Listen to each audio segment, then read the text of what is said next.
नमस्कार, आदाब, सत श्री अकाल। आपका स्वागत है today crime file with Tahir Khan के इस बेहद ही खास प्रोग्राम में। आज एक बार फिर हम गुनाह और गुनहगार को बेनकाब करने की कोशिश करेंगे। जब होता है अपराध तो शातिर अपराधी छोड़ता है सबूत। इन्हीं सबूतों की बिना पर होती है अपराधी की तलाश। जब अपराधी का चेहरा जुर्म से होता है बेपर्दा तो छिप नहीं पाती अपराध की कड़ियां। इन्हीं जुड़ती कड़ियों की बिना पर मिलती है सजा। दिल्ली के द्वारका में हैंडसम देवर का परमानेंट साथ पाने की चाहत में अधेड़ महिला ने अपने पति करण की बिजली का करंट लगाकर हत्या कर दी। हादसे में मौत की बात कही गई। एक व्हाट्सएप चैट से हत्या का पूरा राज खुल गया। अब पत्नी सुष्मिता, उसका चचेरा देवर राहुल देव गिरफ्तार कर लिए गए हैं और सलाखों के पीछे भेज दिए गए हैं। देवर के संग विवाह रचाना चाहती थी, इसी दौरान पति की हत्या कर दी। पति को ठिकाने लगा दिया गया, लेकिन अब खुलासा होने के बाद जेल जाना पड़ा है। ये कहानी राजधानी दिल्ली से है। पति से छुटकारा पाकर चचेरे देवर के साथ जीवन बिताने की चाहत में अधेड़ महिला ने हैवानियत की सारी हदें पार कर दी। साजिश के तहत पहले पति को बिजली का करंट देकर मौत के घाट उतारा और फिर हादसा बताकर बात को रफा दफा करने की भरपूर कोशिश की गई, लेकिन कातिल पत्नी और उसके प्रेमी की व्हाट्सएप चैट ने पूरा राज खोल दिया। ये घटना द्वारका सेक्टर 12 की बताई जा रही है। मृतक की पहचान करण के रूप में हुई है। करण की पत्नी सुष्मिता और उसका चचेरा देवर राहुल देव को पुलिस ने अब गिरफ्तार किया है। पुलिस के अनुसार बीते सप्ताह करण की संदिग्ध परिस्थितियों में करंट लगने से मौत हो गई थी। पत्नी सुष्मिता ने इसे हादसा बताया और जल्दबाजी में अंतिम संस्कार की तैयारी शुरू कर दी, लेकिन जब परिवार वालों ने पोस्टमार्टम की मांग की तो सुष्मिता और राहुल आनाकानी करने लगे। 13 जुलाई को माता रूप रानी मग्गो हॉस्पिटल से पुलिस स्टेशन को एक इन्फॉर्मेशन आती है कि एक व्यक्ति जिसको ब्रॉड डेड लाया गया है, इसके घर वाले कह रहे हैं कि इलेक्ट्रोक्यूशन से इसकी डेथ हुई है। इमीडिएटली पुलिस स्टेशन की टीम पहुंचती है और उसके बाद बिकॉज ऑफ अननेचुरल डेथ हमने उसका पोस्टमार्टम डीडीयू में जाके करवाया। इस बीच में उनके फैमिली मेंबर्स सभी लोग कह रहे थे कि इसका पोस्टमार्टम वेव ऑफ कर दिया जाए, ना कराया जाए, बट अननेचुरल डेथ के चलते हमारे ऑफिसर्स ने इस चीज को मना किया और पोस्टमार्टम कराया।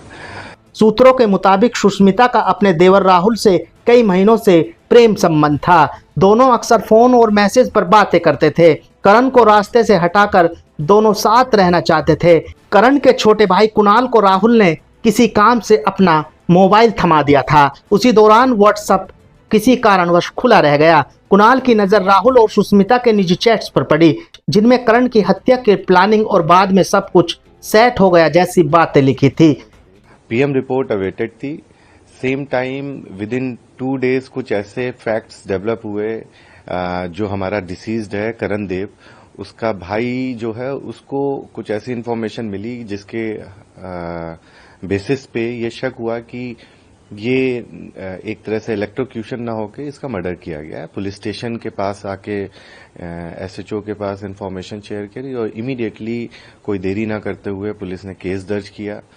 इस केस में जो डिसीज्ड है उसकी वाइफ सुष्मिता और जो डिसीज्ड है उसके चाचा का लड़का, इन दोनों के बीच में चैट हो रखी थी और जिसमें कुछ ऐसे फैक्ट्स थे जिसमें इलेक्ट्रोक्यूशन की बात करी जा रही है, जिसमें नींद की दवाएं देने की बात करी जा रही है। ये सारे फैक्ट्स आए थे।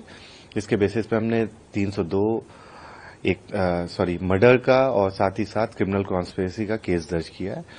चैट देखने के बाद कुणाल ने तुरंत परिजनों को इसकी जानकारी दी। परिजन करण की मौत को हत्या मानकर पुलिस के पास पहुंचे। जांच में मोबाइल चैट्स और पोस्टमार्टम रिपोर्ट में मिले बिजली करंट से मारे जाने के स्पष्ट संकेतों ने हत्या की पुष्टि कर दी। पुलिस ने साक्ष्यों के आधार पर सुष्मिता और राहुल को गिरफ्तार कर हत्या की आईपीसी की धारा 302 के तहत केस दर्ज कर लिया।